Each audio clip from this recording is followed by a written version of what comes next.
At the exact same time that Poland was falling to Germany in October of 1939, there were Gallup pollers going around and asking the United States citizens the question, if France and Great Britain fall to Germany, then should the United States enter the conflict with Germany?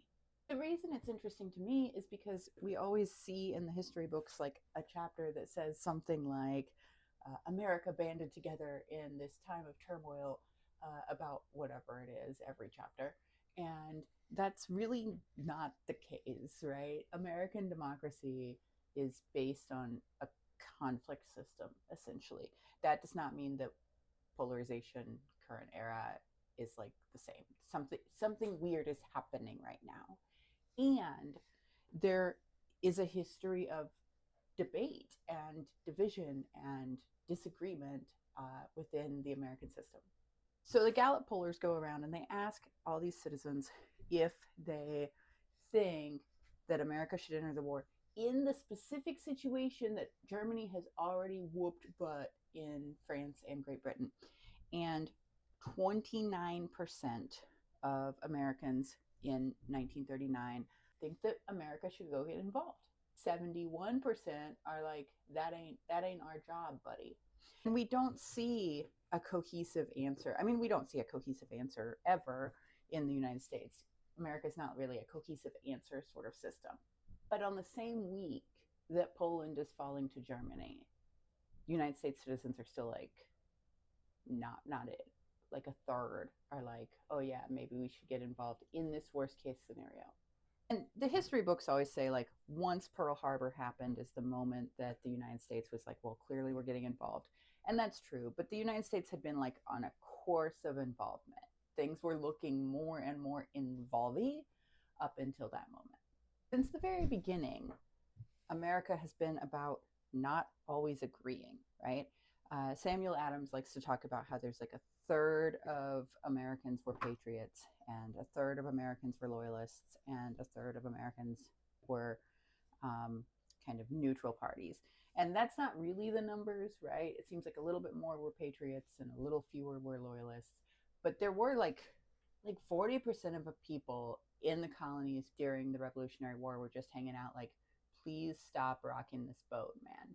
And during the Civil War, it seems like things were pretty, uh, you know, you had a side, but that's really not true. And you can see how it's not true in New York. There's like textile plants all over New York, and New York cannot exist without the cotton coming from the South. So New York ends up being actually really, really in favor of continued stabilization in the South. And you see the New York, what's called the New York draft riots. But essentially, this is like a huge chunk of New York City that's really Team Confederacy during World War One, right? We're clearly like a cohesive front in some ways because we're like, all right, we'll go over to Europe and handle what needs handled, right? Uh, Except that there was like a flu pandemic and everybody was fighting over the exact same things, right? That you see every pandemic apparently in America bring, which is like debates over masks and debates over who's spreading it and debates over who's to blame. Then here we are, and World War II is unfolding. We've got Poland having this conflict where it falls to Germany. We have Britain and France fully in the mix, and a third of people in the United States are like, let's get involved. And two-thirds are like, that's somebody else's problem. Um, and even when the United States eventually is like, all right, we're in, Pearl Harbor happened, we're going to do this thing, there was like so much debate over food rationing, gasoline rationing, the best way to do these things, right? Gasoline rationing wasn't really about gasoline in most cases, it was about the rubber on the tires. And there's like all this debate about like how best to do this thing, and there's conflict, and nobody's really on the same page.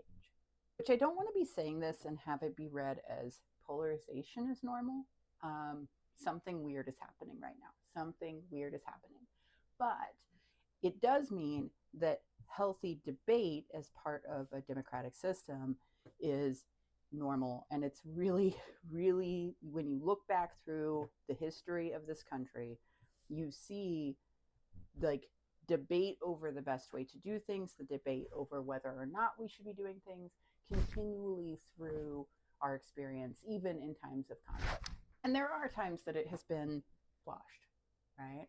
During World War II, it became illegal to say things that discouraged the United States from being in World War II after we were already in it. And that wasn't just like a rule that was on the books, that was enforced. Like hundreds of people went to jail because they spoke out against World War II after we were in World War II.